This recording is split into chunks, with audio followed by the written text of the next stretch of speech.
Pero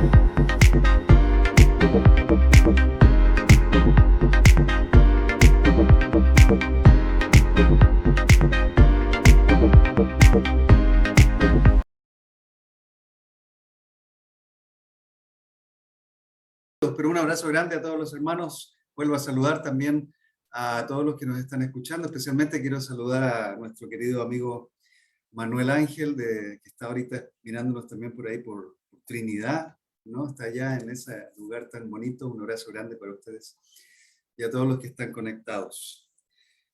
Bueno, capítulo 4 de Nehemías. Hemos aprendido muchas cosas de este libro y hoy voy a intentar, la verdad, hablar de varias cosas nuevas que tienen que ver con el capítulo 4. No creo que podamos terminar de ver todo lo que nos enseña este libro, porque hay muchísimas cosas. A lo largo de cada capítulo uno va aprendiendo muchas lecciones, pero sí creo que podemos aprender bastante acerca de todo lo que Nehemías también está viviendo. El título de nuestro sermón de hoy es Manteniéndonos en la tarea. Manteniéndonos en la tarea. La semana pasada hablábamos acerca de reconstruir juntos, de trabajar juntos. Anteriormente habíamos hablado de la importancia de poner manos a la obra. Y toda esta serie de Nehemías ha estado refiriéndose principalmente a la reconstrucción, a reconstruir nuestras vidas, nuestras murallas, ¿no? A levantar las murallas de nuestra espiritualidad, de nuestra moralidad, de nuestra vida cristiana, a levantar las murallas de nuestras relaciones de pareja, y todo lo que tiene que ver con restaurar algo en nuestra vida.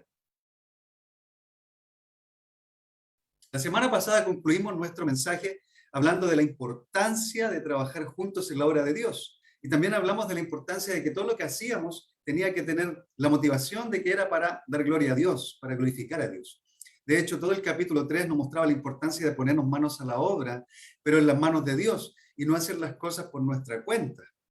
Ahora, esto es un concepto no solamente acunado por la Biblia, porque uno ve la Biblia y entiende que la Biblia nos enseña a trabajar juntos, que más valen dos que uno, que es mejor el trabajo en equipo. Vemos a Jesús también trabajando con sus discípulos. Hay muchísimas cosas que nosotros podemos mirar en la Escritura y vamos viendo también lo que Dios nos muestra por medio de ella. Pero el concepto de trabajar juntos también es un concepto que se utiliza en el mundo secular, no solo en la Biblia. Por ejemplo, un hombre llamado Patrick Henry acunó una frase, un eslogan que indica: unidos resistimos, divididos caemos. Y es real, unidos vamos a poder resistir, pero si estamos divididos realmente caemos. La división generalmente trae muchos problemas, no hay unión en estas cosas. George Rollenhagen, un alemán, agrega: en paz y en guerra, la unidad trae la victoria. En paz y en guerra, la unidad trae la victoria. Incluso un grito de guerra en las campañas políticas en tiempo de dictadura en mi país, en Chile, y que continúa siendo un grito de guerra en muchas otras culturas, indica: el pueblo unido jamás será vencido. Es una canción de Quilapayún, un grupo folclórico chileno que en la época de dictadura fue bastante popular dentro de todos esos grupos que habían en ese tiempo. Pero el punto aquí es que trabajar juntos trae victoria, ya sean las cosas buenas o las cosas malas. Cuando la gente se une para hacer cosas malas, también recibe cierto fruto. Incluso en el Antiguo Testamento, cuando las personas se unieron para construir esa torre, ¿no? La torre de Babel, estaban todos juntos construyendo, y Dios tuvo que cambiar la lengua en todos ellos para que dejaran de hacer lo que estaban haciendo. Cuando nos unimos y trabajamos juntos en pos de un ideal, las cosas van a resultar de una manera bastante interesante. Entonces, si estamos unidos, vamos a trabajar. Si la iglesia está unida, si la iglesia junta se remanga las mangas, se pone a trabajar junta, vamos a tener muchas victorias. El problema es que en la iglesia generalmente no todos quieren trabajar, como veíamos también la semana pasada. Algunos trabajan más, algunos trabajan menos, algunos tienen algunos talentos especiales para dar, otros simplemente se quedan fuera de la construcción y empiezan a mirar y a criticar, lamentablemente. Pero son cosas que ocurren también en la construcción. El punto es que necesitamos trabajar juntos para dar gloria a Dios. Ahora, trabajar juntos implica varias cosas, porque eso nos ayuda a mantenernos en la tarea. Ahora, yo quiero agregar simplemente tres ideas que he estado compartiendo con algunos de los grupos pequeños en nuestra iglesia durante la semana y que tiene que ver con este trabajo juntos en la obra de Dios. El primero de los puntos que quiero compartir, y tome nota usted porque esto tiene que ver con la lección de la semana pasada, pero se relaciona obviamente con todo lo que hacemos en la reconstrucción. Primero, todos somos valiosos para la reconstrucción, así que cuando pensamos en trabajar juntos, debemos pensar que somos valiosos, que la construcción nos necesita, que la iglesia nos necesita. No somos personas que no son necesarios dentro de la construcción, no, cada uno de nosotros es valioso para la reconstrucción. En segundo lugar, todos tenemos un lugar en la reconstrucción. En la iglesia no hay nadie que sobre, no hay nadie que sobre, ni el que se bautizó ayer o el que se bautizó hace 30 años. Todos somos útiles en la construcción, todos somos importantes, todos somos necesarios. Estas son cosas que usted tiene que comprender. Necesitamos comprender que somos valiosos en la reconstrucción, que todos tenemos un lugar en la reconstrucción y que todos somos útiles en la reconstrucción. No importa si sabemos o no sabemos hacer el trabajo o si tenemos otros dones, cada uno de nosotros es útil para la tarea. Por ende, necesitamos ocupar nuestra posición en la obra de Dios y dejar que Él nos use y nos capacite para esta obra.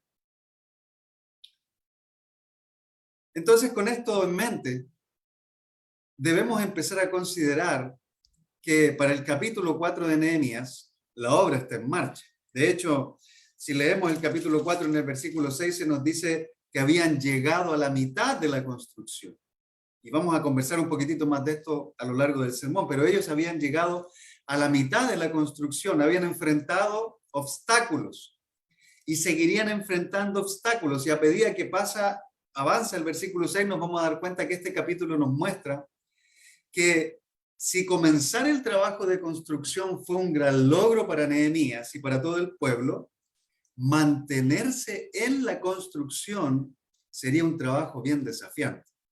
Porque la verdad es que todos nosotros podemos empezar bien animados un proyecto, podemos empezar muy animados una carrera en la universidad, o podemos regresar después de las vacaciones llenos de ganas de estar con los compañeros en el colegio y de hablar con ellos y de estudiar nuevamente algunas cosas nuevas. Pero a medida que va pasando el año o a medida que va pasando el tiempo en el que estamos trabajando, llegamos a un punto en el que hemos depositado mucho entusiasmo, mucha pasión, pero al mismo tiempo empezamos a evaluar, ¿no? Miramos hacia atrás y vemos que hemos trabajado harto, pero después miramos hacia adelante y vemos que todavía nos queda bastante para concluir.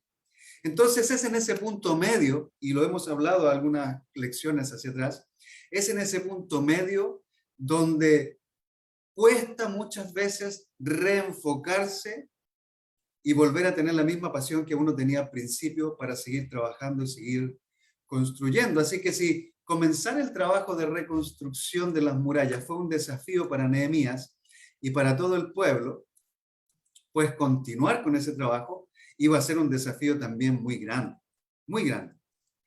¿Cómo mantenernos en la tarea de reconstrucción? En primer lugar, algo que nosotros como cristianos debemos considerar muy profundamente es que enfrentamos una batalla espiritual en que nuestro enemigo espiritual busca debilitarnos para hacernos creer que no podemos trabajar en la edificación de nuestros muros. Y es ahí, en ese término medio, cuando hemos emprendido el trabajo, cuando hemos llegado a la mitad de nuestro trabajo, cuando hemos llegado a la mitad de alguna experiencia en el matrimonio, cuando hemos llegado a la mitad de la construcción de nuestras carreras o de alguna relación sentimental, empezamos a evaluar. Empezamos a mirar hacia atrás y vemos todo lo que hemos trabajado, pero también miramos hacia adelante y empezamos a ver que nos queda bastante todavía por construir. Algunos de nosotros tal vez hoy día nos encontramos en ese punto medio, aún en nuestra fe. Tal vez algunos de nosotros hoy estemos cuestionando si continuar o retroceder o quedarnos ahí, si apartarnos de Dios, si quedarnos con Dios, si apartarnos de la iglesia o quedarnos en la iglesia, si seguir estando en un matrimonio o no seguir estando en un matrimonio, si engañar a nuestro cónyuge o no engañarlo. Cada uno de nosotros puede que en esa etapa media se encuentre evaluando qué es lo que va a hacer.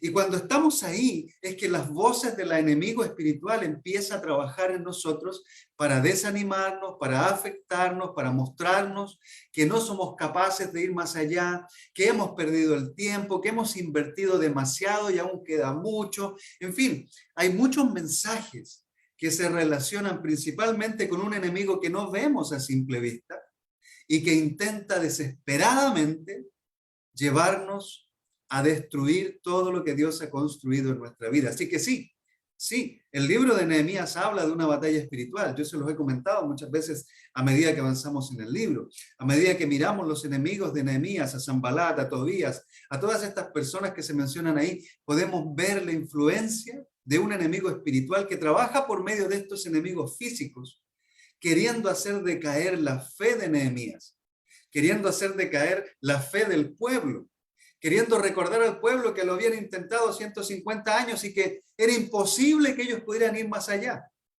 De hecho, un autor que leo bastante, J.I. Packer es su nombre, J.I. Packer, que ha escrito varios libros interesantes, entre ellos El conocimiento del Dios Santo, si usted puede conseguirlo, es un muy buen libro. J.I. Packer menciona en un libro que él tiene acerca de Nehemías, que a partir del capítulo 4 y hasta el capítulo 6, y hay una gran relación con todo esto, se muestra la evidencia de la guerra espiritual en la vida cristiana y por ende en la vida de la iglesia. Y personalmente yo creo que él está en lo correcto. Yo creo que este libro habla de la guerra espiritual. Es más, creo que la Biblia entera habla acerca de una guerra espiritual en que nuestro enemigo, el diablo, el opositor, está en contra de la iglesia, está en contra del pueblo de Dios y utiliza un sinnúmero de influencias para llevarnos a nosotros a desistir en el camino. Lea conmigo, vamos a leer el capítulo 4. No es un capítulo largo, así que no nos va a tomar mucho tiempo, pero lo vamos a leer completito y luego vamos a ir desmenuzando algunos puntos porque no va a dar tiempo para hablar de todo lo que dice. Pero recuerde que ya estaban construyendo todos. En el capítulo 3, al finalizar, vemos que se han reconstruido muchas partes, que se han reconstruido los muros prácticamente hasta un punto y ahora hay muchas personas involucradas en el trabajo. Capítulo 4 se nos dice lo siguiente.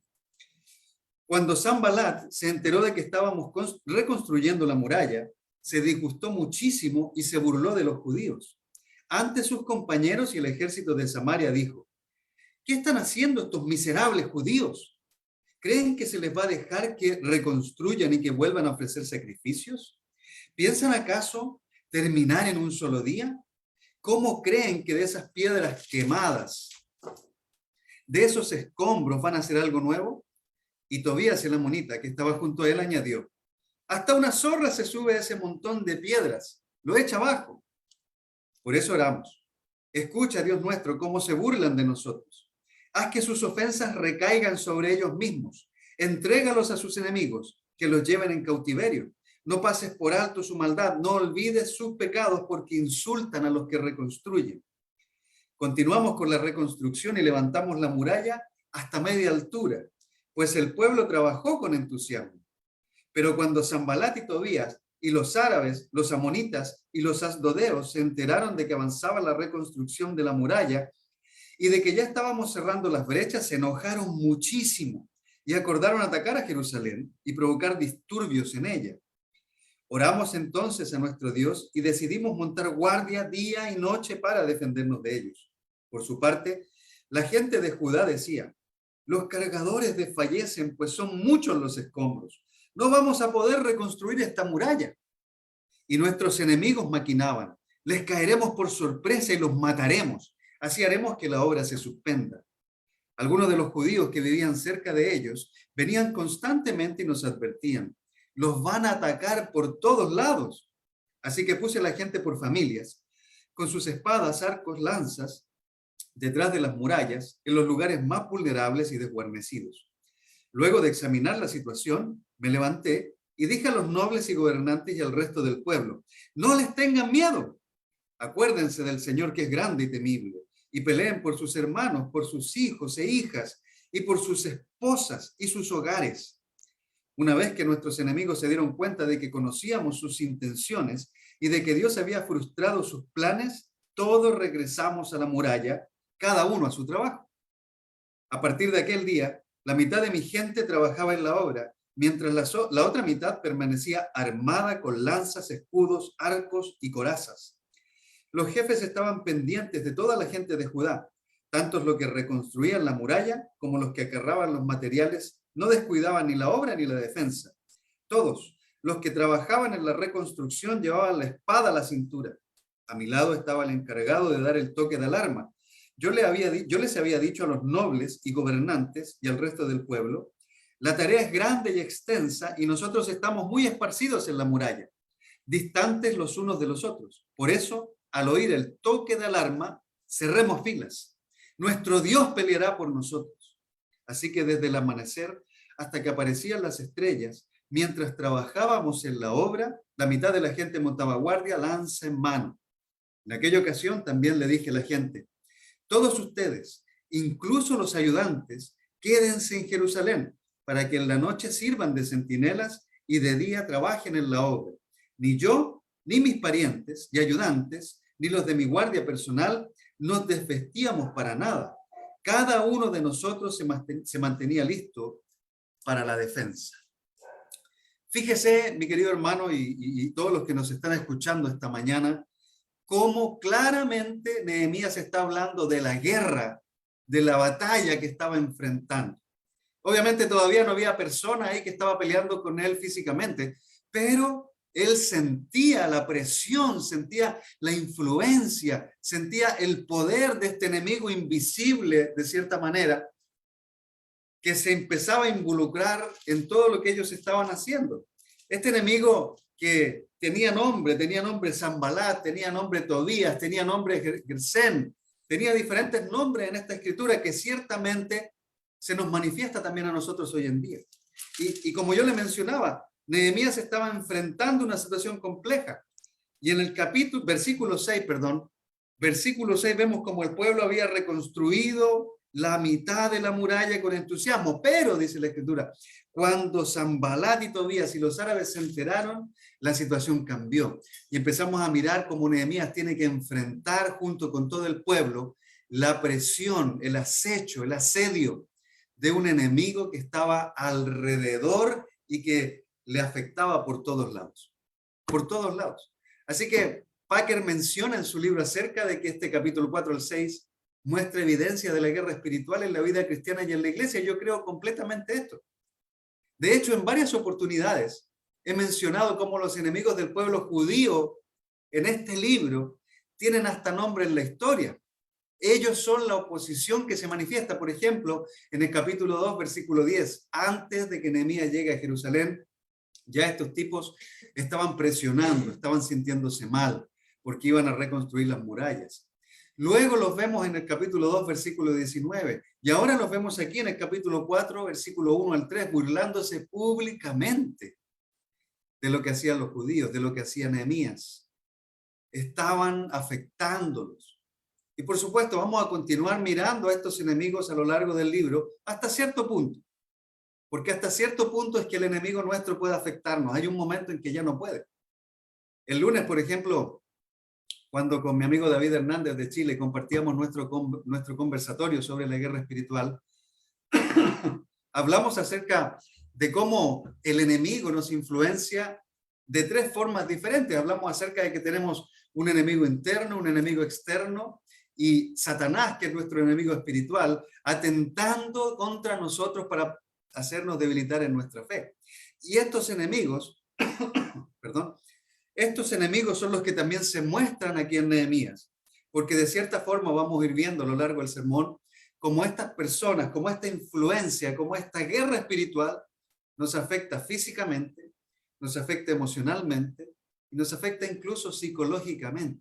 Y son las estrategias de Satanás y de sus séquitos, de sus seguidores, para hacernos también decaer en nuestra fe, para hacernos mirar y evaluar en el momento en que estamos en el tiempo medio, si seguimos o si retrocedemos, si seguimos o si nos vamos. Y él está ahora mismo probablemente maquinando, al igual que como lo habla Nehemías aquí, maquinando cómo asesinarnos para que su obra y no la de Dios sea desarrollada. A propósito de esto, mañana también vamos a estar con David hablando acerca de la guerra espiritual. así que puede seguirnos también aprendiendo un poco más acerca de las armas, las herramientas que tenemos para defendernos de esta guerra. En fin, estamos en una guerra espiritual. Eso es importante. Fíjese que el título de nuestro sermón de hoy es Manteniéndonos en la tarea. Y estamos rodeados de influencias espirituales que nos afectan. Si usted lee las Escrituras se va a dar cuenta de esto.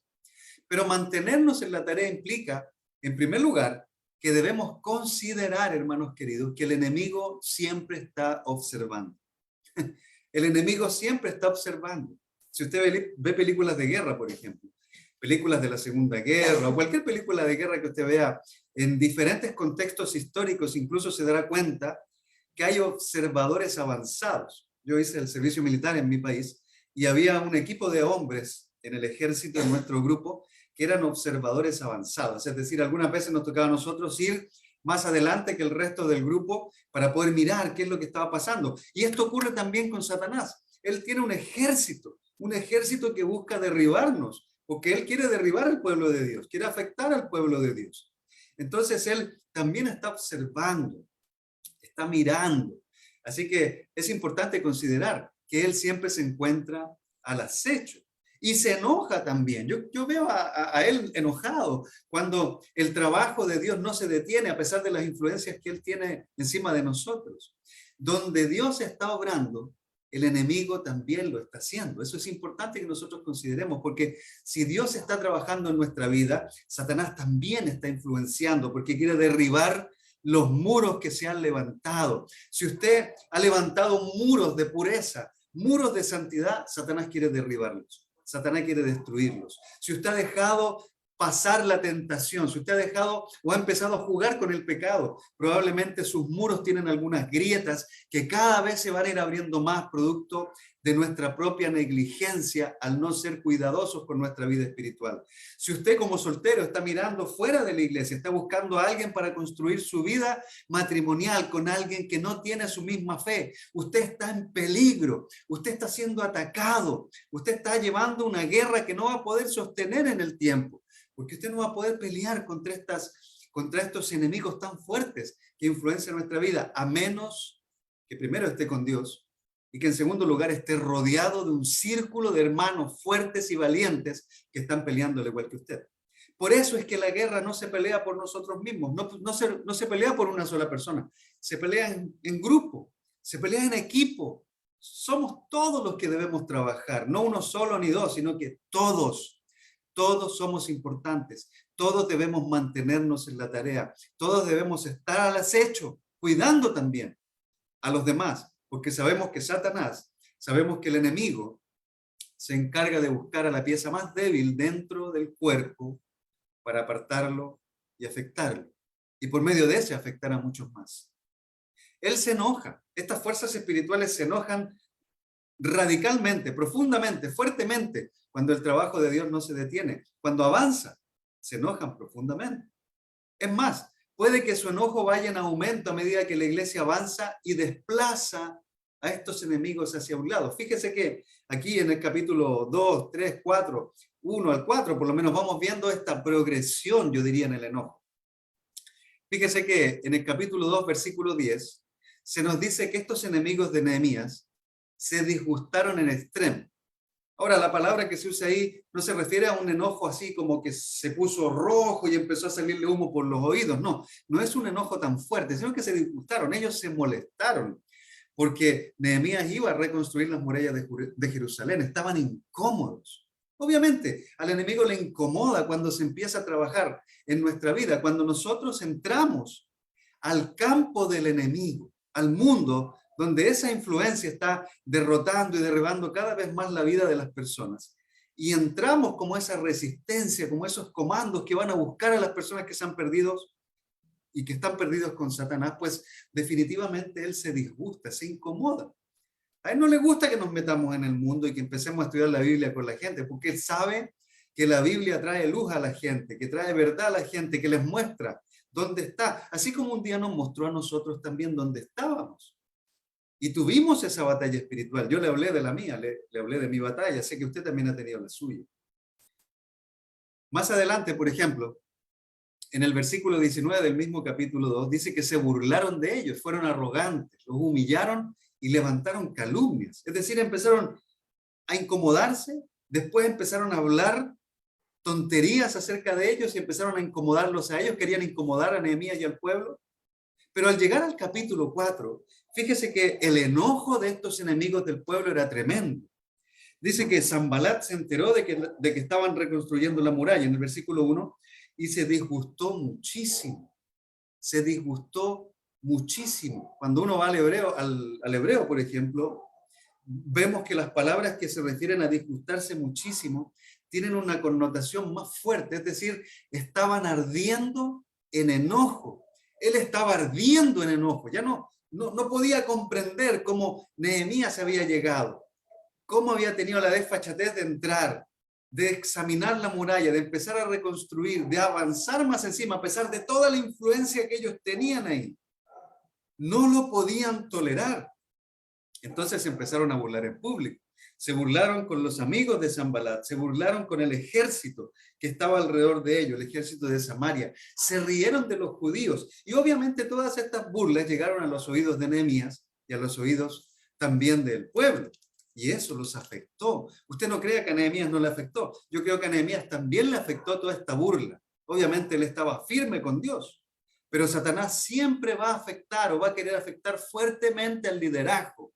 Porque si el liderazgo se desanima, si el liderazgo se pierde, si el liderazgo cae en pecado, muchas personas que siguen a Cristo por medio de ese liderazgo se desenfocan. Entonces, generalmente Satanás ataca a los líderes, Satanás ataca a los padres de familia, Satanás ataca a la gente que tiene algún rol de influencia y muchas veces los usa también para afectar la fe de los hermanos fieles que están en la reconstrucción. Así que vemos cómo este enojo fue en crecimiento. Hasta querían matarlos. Tenían ganas de matarlos. Si usted sigue leyendo, por ahí se va a encontrar que ellos querían matar. En el capítulo 4, versículo 11, se nos dice que estas personas llegaron a maquinar, matar a los trabajadores, infiltrándose en medio de ellos. O sea, ellos querían matarlos. En el capítulo 6, prácticamente todo el capítulo se enfoca en la correspondencia de odio que existía entre estos enemigos y Nehemías. Obviamente Nehemías sabía que lo querían tratar mal, sabía que lo querían matar o lo querían perjudicar, y por eso no va a las reuniones a las cuales le invitan. Pero el capítulo 6 se enfoca en transmitir el odio, el engaño que estas personas querían poner en Nehemías para matarlo o tratarlo mal. Sin embargo, se mantuvo firme, porque sabía cómo actuaba el enemigo. Y esto es importante, hermanos queridos. Usted y yo necesitamos conocer en primer lugar nuestro enemigo. Necesitamos saber cómo trabaja nuestro enemigo. Y eso lo vamos a ir viendo a lo largo de nuestro sermón, porque él usa una herramienta tremenda para afectar nuestra fe y para afectar que sigamos trabajando en la reconstrucción. ¿Cómo nos ataca Satanás? Usted puede recordar escrituras que hablan acerca de las flechas que nos envía, pero Satanás nos ataca de una manera muy simple y que es muy común.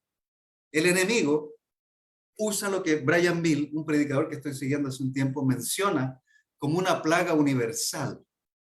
Y este hombre dice que esta plaga no es la gripe de Beijing, yo le agregaría no es el COVID, tampoco no es el cáncer, no es un resfriado común, sino este brote de plaga puede ser tan mortal como la enfermedad más temida, conocida por el hombre. Esta enfermedad se llama la epidemia del desánimo. La epidemia del desánimo. El enemigo usó el desánimo para afectar a los trabajadores de manera física. ¿Y qué tiene que ver esto con el tema de hoy? Pues cuando nosotros estamos reconstruyendo, iniciar es bonito. Llegar al punto medio ya se dificulta un poco, pero mantenernos en la tarea implica enfrentar esta epidemia del desánimo en nuestra vida. Él usó el desánimo para afectar a los trabajadores de manera física, de manera emocional y de manera psicológica. Seguramente usted ha escuchado hablar de las guerras psicológicas, la guerra emocional, la guerra física que todos nosotros tenemos. Y curiosamente Satanás usa esto también para afectarnos en nuestro diario vivir. Como cristianos nosotros somos afectados por estas tres cosas durante prácticamente todos los días de nuestra vida. El desánimo nos afecta en diferentes áreas de nuestra vida. casi cada día algunos. Una vez a la semana otros, una vez al mes, pero en algún momento llega y no se va muchas veces rápidamente. Llega sin permiso y se queda. Entonces, él usa el desánimo para afectarnos en nuestro caminar con Dios. Vemos cómo estos enemigos del pueblo usaron la crítica, usaron la burla, usaron el abuso, las palabras ofensivas, el desprecio, la desacreditación, la desconfianza y lo que nosotros llamamos en este tiempo el bullying, porque son situaciones que enfrentaron y que enfrentamos también hoy en día. Dígame usted que si empiezan a reírse de usted por algo, no se va a afectar por lo menos. Si usted está con un grupo de amigos y empiezan a burlarse de usted, tal vez aguante ciertas bromas, ¿no? Porque algunos de nosotros tenemos el cuero más grueso, como se dice en algunos lugares. Tenemos cuero grueso, algunos de nosotros se nos ha criticado, se nos ha calumniado, se nos ha hablado de maneras diferentes y se nos ha tratado tan mal que algunos de nosotros tenemos el cuero más grueso y hasta podemos soportar y tolerar un sinnúmero de ofensas, pero llega un punto en que a pesar que tengamos el cuero muy grueso, el que se rían a cada rato de nosotros, el que nos ofendan, el que nos critiquen, el que no nos encuentren que hacemos las cosas bien, nunca termina por desanimarnos. Y eso es precisamente lo que el enemigo está haciendo con el pueblo. Después del versículo 6, usted se da cuenta, el cambio en el ánimo que había en el pueblo. En el versículo 6 dice que reconstruyeron porque estaban súper animados, estaban enfocados, estaban muy entusiasmados, pero después del versículo 6, la cosa cambia radicalmente. Empiezan a sentir la presión de este desánimo.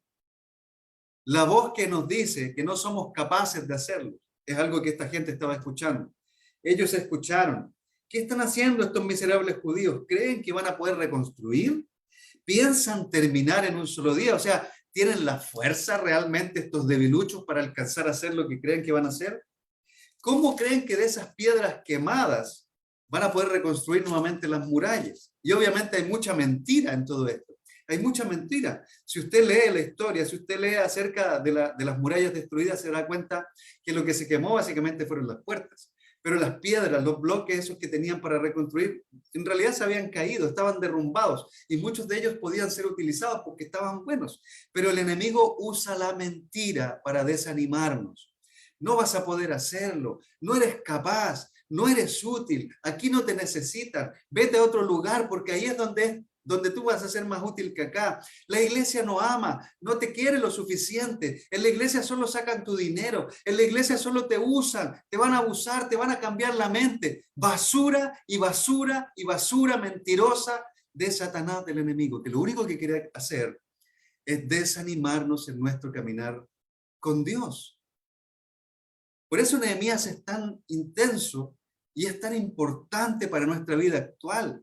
Porque si bien es cierto, fue escrito hace miles de años atrás y se refiere a una construcción física de los muros de Jerusalén, al mismo tiempo se trae a nuestra vida actual, a las murallas que han sido derribadas por el pecado, a las grietas que todavía están ahí, a los escombros que aún no hemos quitado y que nos impiden muchas veces avanzar en nuestro caminar cristiano, y sobre todo a las herramientas, a esta epidemia que usa Satanás para hacernos caer.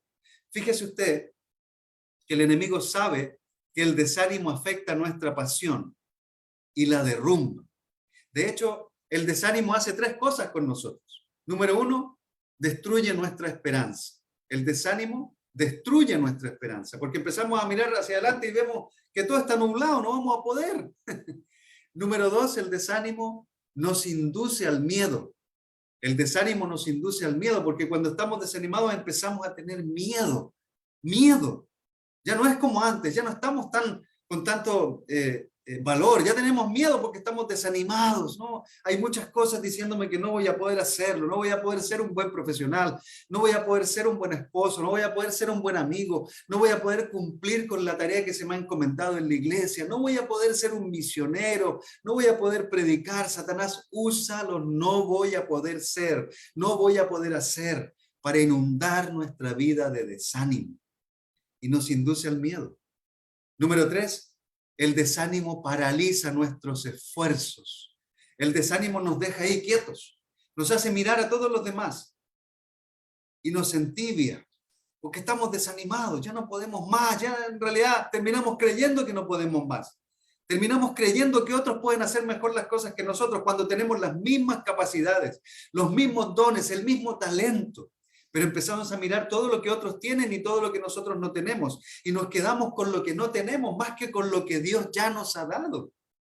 Satanás nos engaña muchas veces con estas mentiras. Y el desánimo destruye la esperanza, nos induce al miedo y paraliza nuestro esfuerzo. Por eso es que debemos luchar juntos para mantenernos en la tarea. Mantenernos en la tarea es un trabajo en equipo, no es un trabajo de una sola persona. Es un trabajo del matrimonio. Cuando yo estoy desanimado, y muchas veces me desanimo por mi temperamento, a veces soy muy apasionado, porque cuando estoy muy apasionado después viene esa avalancha de desánimo también que Satanás usa para hacerme caer, para hacerme pensar cosas negativas. Y mi esposa me ayuda, mi esposa me levanta, mi esposa trabaja conmigo. Hace un par de noches caminábamos por la calle aquí en el condominio y yo le hablaba parte de mi desánimo y ella me reconfortaba, ella me animaba, porque es mi ayuda, ella es mi ayuda. Entonces ella me ayuda a mí a enfrentar el desánimo y cuando ella está desanimada, pues yo también le ayudo. El problema es cuando los dos estamos desanimados. Ahí cuando los dos estamos desanimados es que empezamos a buscar ayuda por todos lados, porque si no, no podemos salir. Pero es importante que ambos estemos trabajando juntos, que todos estemos trabajando en equipo, porque el enemigo conoce bien lo que nos afecta. Fíjese que este tema del desánimo no es algo nuevo en la Biblia, no es algo que pasa aquí. Goliat, si usted lee más adelante la historia de David y Goliat, se dará cuenta que Goliat tenía intimidado al ejército de Israel. Era un ejército poderoso de Israel, pero un hombre de 3 metros salió y enfrentó a todo el ejército y ni siquiera el rey, ni siquiera los soldados se atrevían a enfrentar a un solo hombre. ¿Por qué? Porque ese hombre, en las manos del diablo, había destruido la esperanza del ejército. Ese hombre le había asustado al ejército y ese hombre había paralizado todo el esfuerzo de avance. Pero llega David, un pastorcillo que también es humillado por Goliat, con una honda y unas cuantas piedras, y se enfrenta a este gigante y lo derriba, pero lo derriba simplemente por una razón, porque su mirada no estaba puesta en ese hombre, sino que estaba puesta en Dios. Y he ahí la diferencia, hermanos queridos. He ahí la diferencia, la gran diferencia entre nosotros y el resto del mundo. Satanás siempre va a querer afectarnos, pero nosotros tenemos a Dios. Él está con nosotros y Nehemías lo recalca a lo largo del capítulo 4. Avanzando un poco, hay 3 cosas que necesitamos saber también acerca del desánimo. Primero, y tome nota de estas cosas, por favor, el desánimo es algo universal. Está en todo el mundo, está en toda la historia, está en todas las culturas, no importa sexo, no importa posición social, el desánimo existe y nos afecta a todos por igual. A algunos les hace algunas cosas, a algunos les genera algunas cosas, a otros otras, pero a todos nos afecta por igual. El desánimo no hace distinción. Fíjese, el desánimo no es prejuicioso, no tiene prejuicio, le afecta a usted, a mí, a cualquiera de nosotros nos afecta. No respeta nada, no respeta ni profesión, ni dinero, ni persona en la historia. A todos y cada uno de nosotros nos afecta. Así que es universal. El desánimo es reiterativo, es repetitivo. Es decir, si nos viene una vez, no porque lo superamos ya no va a venir nunca más, no, todo lo contrario. Él va a venir, va a volver, va a regresar en cualquier momento, va a aprovechar la situación y Satanás, nuestro enemigo, se va a ocupar de repetirlo. El desánimo se contagia, es algo que se contagia, porque es una epidemia, es una enfermedad, se contagia. Cuando pasamos tiempo con alguien que está desanimado, corremos el riesgo de desanimarnos también. Por eso es que cuando vamos a animar a alguien tenemos que tener cuidado de que el desánimo no nos afecte, de que no nos dejemos llevar por lo que está pasando ahí. Obviamente nos toca lo que le pasa a las personas que están desanimadas, tristes, afectadas, sin esperanza, pero debemos batallar para que Dios llene nuestro corazón y el Espíritu Santo nos dirija y podamos nosotros también ayudar a las personas que están pasando por estas situaciones. Así que mantenernos en la tarea implica entender que hay un enemigo que está mirándonos, siempre que nos está observando. También implica entender que él usa algo que es universal, que es una epidemia, es el desánimo. Y ese desánimo hace cosas con nosotros. Ese desánimo destruye nuestra esperanza, nos induce al miedo, paraliza nuestros esfuerzos. Además, vemos que este desánimo es algo universal, nos afecta a todos. Es reiterativo porque regresa a afectarnos. Se contagia porque podemos contagiarnos con quienes están así. Pero también es importante que sepamos cómo Satanás, cómo nuestro enemigo, usa ese desánimo para afectarnos. Fíjese usted que en el capítulo 4, verso 1, vemos a los enemigos de Nehemías. ¿Y qué están haciendo ellos? Se están burlando. La burla, hermanos queridos, afecta profundamente nuestra vida en algún momento. Yo sé que hablé un poquitito acerca de esto con tener el cuero duro. Sé que hablé un poquito de esto, pero es importante recordar que en el capítulo 4, verso 1 al 3 por lo menos, y a lo largo del capítulo 2 también vemos al enemigo del pueblo de Dios burlándose de los judíos. Llega un punto en que la burla nos agobia. Alguien ha dicho que la burla es el lenguaje de Satanás. La burla es el lenguaje de Satanás. Y tristemente, muchos de nosotros podemos o hemos caído alguna vez en burlarnos incluso de nuestros hermanos. ¿Sabe usted? Cuando nosotros nos burlamos de un hermano cristiano, Satanás nos está usando. Estamos hablando el lenguaje del diablo. Y esto es importante entenderlo, porque hay esposas que pueden burlarse de sus esposos, o esposos que pueden burlarse de sus esposas. Cuando hacemos eso, Satanás está hablando por medio nuestro. Es de cuidado. Podemos incluso burlarnos de nuestros hijos. Satanás está usando tus palabras para afectar a tu hijo. O como hijos podemos burlarnos de nuestros padres, pues Satanás está usándote para hablar su lenguaje. Es importante considerarlo. Muchos de nosotros resistimos muchas cosas, pero la burla realmente llega a afectarnos. Estos hombres se burlaban de Nehemías y de sus trabajadores. Es importante considerar lo que Packer dice en su libro también acerca de Nehemías. Él dice, con cálculo cuidadoso, Sanbalat se había aprovechado de la inseguridad interior, la duda de sí mismo. Dígame que alguno de nosotros de pronto no ha dudado de sí mismo, que no tiene inseguridad. Hablábamos con mi esposa acerca de cómo muchas veces las mujeres tienen inseguridad en algunas áreas de su carácter. Y los hombres no contribuimos muchas veces a darle seguridad. También los hombres tenemos muchas áreas de inseguridad y algunas veces las mujeres no contribuyen a darnos seguridad. Es importante considerar lo que nos pone inseguro y lo que nos da seguridad, porque así como Sanbalat se había aprovechado de la seguridad interior, de la duda de sí mismo y el miedo a fallar, nosotros también somos afectados por estas cosas. Estas cosas, la inseguridad interior, la duda de uno mismo y el miedo de fallar, son parte del carácter de la mayoría de las personas en este mundo. Y usted y yo hemos llegado a la iglesia de esta forma. Hemos llegado inseguros interiormente de nosotros porque nos han afectado. Hemos llegado dudando de nosotros mismos. Hasta muchos de nosotros nos ha costado tomar la decisión de ser cristianos porque dudamos. Tenemos miedo de fracasar, de fallar. Así que estas cosas se repiten en nuestra vida. Y aquella experiencia, dice Packer, debe haber sido traída a proporciones épicas en los abatidos habitantes de Jerusalén. El objetivo de Sanbalat era paralizar el esfuerzo, induciendo la desesperanza y la desesperación, y Nehemías debe haberse dado cuenta de esto,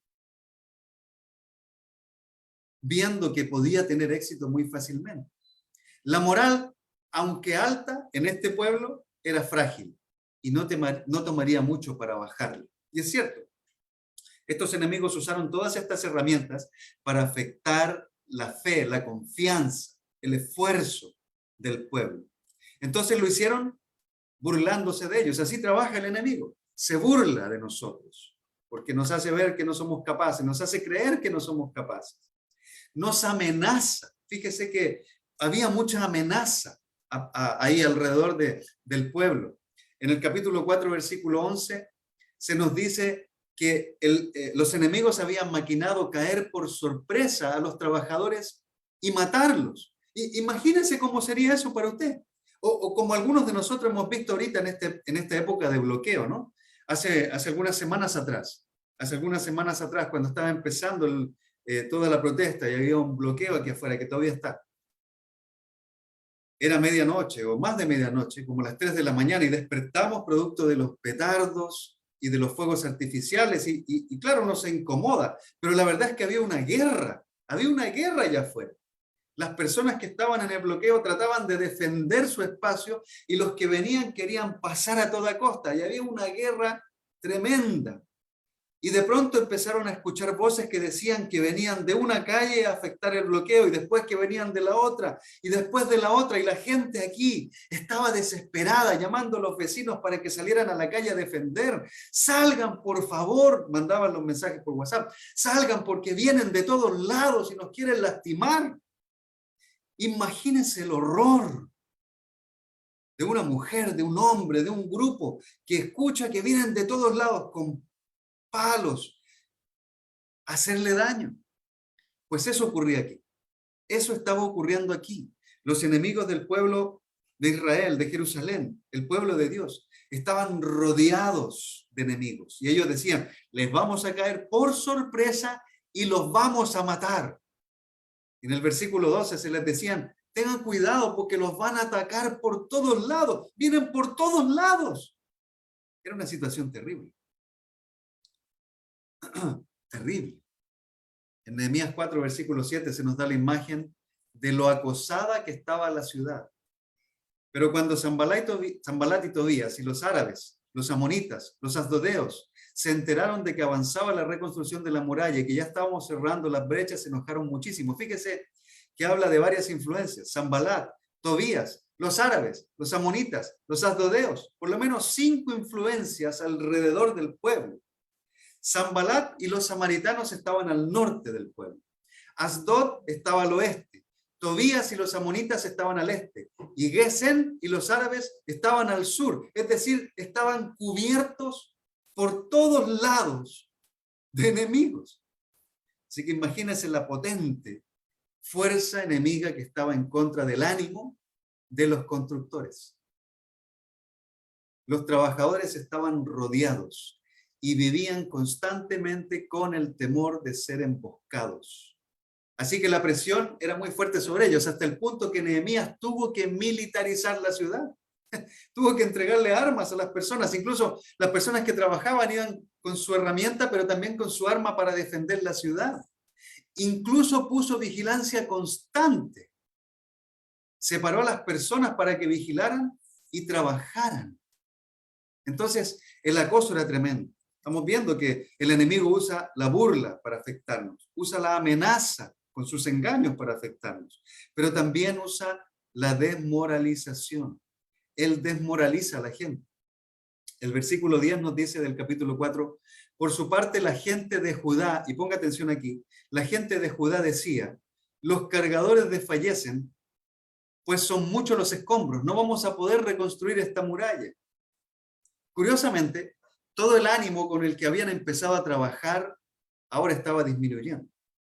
Estaba disminuyendo. Y esto pasa. Fíjese que hoy día le hablaba a mi esposa, le decía, ¿cuándo será el mejor momento para empezar a hacer un devocional? ¿En la mañana, en la tarde, en la noche? Y ella me decía, ¿cuántos devocionales quiere hacer? Y yo le dije un número. Y me dijo, no creo, me dio a entender que no iba a resultar porque la gente se cansa después de un tiempo. Y es real, empezamos súper animados con algunas tareas, pero llega un momento en el que empezamos a desanimarnos y nos desmoralizamos porque las cosas no van marchando como pensamos que deben marchar. Y Satanás, el enemigo, utiliza esta herramienta del desánimo para hacer caer la fe en las personas. Fíjese, solo para complementar aquí, versículo 6 nos dice, y lo leímos ya, pero quiero releerlo con usted. Continuamos con la reconstrucción y levantamos la muralla hasta media altura, es decir, hasta la mitad. Toda la muralla estaba hasta media altura, llegaba aquí. Le faltaba la otra parte para poder concluir. Pues el pueblo trabajó con entusiasmo, y vimos la semana pasada que la palabra entusiasmo se refiere a trabajar apasionadamente, casi con furia. Sin embargo, fíjese cómo el versículo 7 hace un cambio en el estado de ánimo. trabajaron con entusiasmo, pero cuando Sanbalat y Tobía y los árabes empezaron a hacer cosas, en el versículo 9, versículo 10, la gente empieza a desfallecer. El ánimo de la gente cayó. ¿Y sabe por qué cayó? Obviamente por todo lo que hemos hablado, pero también porque estas palabras de desaliento venían de un pueblo que debería haber sido el más animado de todos, el pueblo de Judá, de donde venía el rey David. Había una tremenda tradición detrás de este pueblo, y este pueblo había empezado a contaminar al resto de los trabajadores diciéndole que era mucho el trabajo que había, que los trabajadores estaban cansados, que no iban a poder, ya habían llegado a la mitad, y quienes debían animarlos los desanimaban. Y fíjese que muchas veces las voces de esta gente se comparan a las voces de las personas de influencia en la iglesia. Tenemos muchos hermanos de influencia en la iglesia y hay que tener tanto cuidado con la influencia, porque una persona de influencia en la iglesia puede levantar la fe de varios hermanos o puede hacerla caer. Puede ser usado por Dios para hablar palabras de ánimo o puede ser usado por Satanás para hablar palabras de desánimo. La influencia de hermanos que no son líderes nombrados, que no tienen un rol dentro de la iglesia, pero tienen influencia delante de otros, pueden levantar o pueden bajar la moral de los cristianos.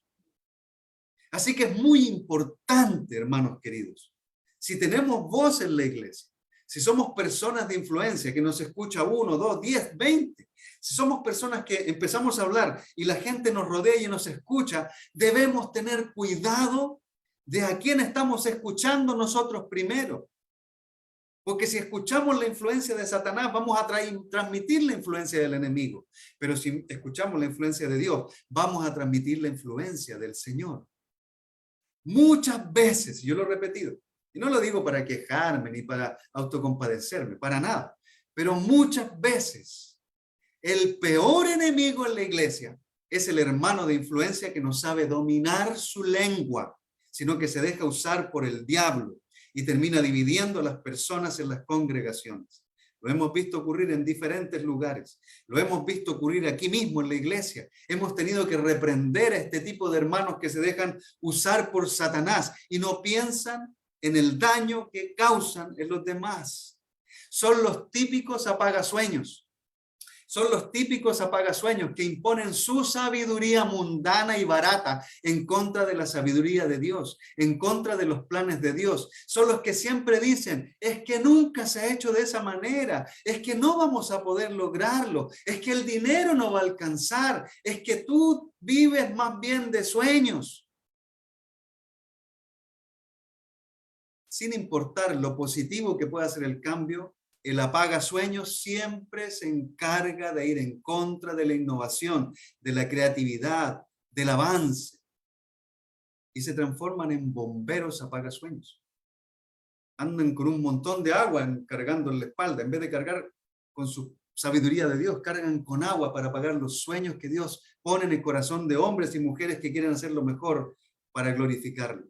Entonces hay que tener cuidado con estas cosas, porque Satanás nos usa si tenemos influencia para desmoralizar a los demás. Por último, y con esto quiero terminar, ¿cómo enfrentó Nehemías a esta plaga mortal? Y bueno, lo hemos visto ya a lo largo de lo que hemos estudiado, pero simplemente quiero reafirmar en usted 3 cosas que son puntuales. Sabemos que el enemigo usa el desánimo, que es un tema universal, que es reiterativo y que nos va a afectar en cualquier momento a nosotros, y que es contagioso. Que usa la burla, que usa todas estas cosas de las que hemos estado hablando hoy día. Pero Nehemías lo enfrentó de una manera bien interesante. Primero, llevó la situación a Dios. Y es lo que él ha hecho durante todo el libro hasta aquí. Desde el capítulo 1 hasta acá, Nehemías tomó el obstáculo, lo llevó a Dios. Y ahora, en el capítulo 4, versículo 4 al 5, no empezó a quejarse delante de Dios de las cosas que él sufría ni de todo lo que le faltaba, porque muchas veces nosotros empezamos más a enfocarnos en lo que sufrimos, en lo que nos falta, en lo que otros tienen, en lo que no tenemos. Empezamos a autocompadecernos delante de Dios por lo pobre que somos, por lo debilitados que estamos.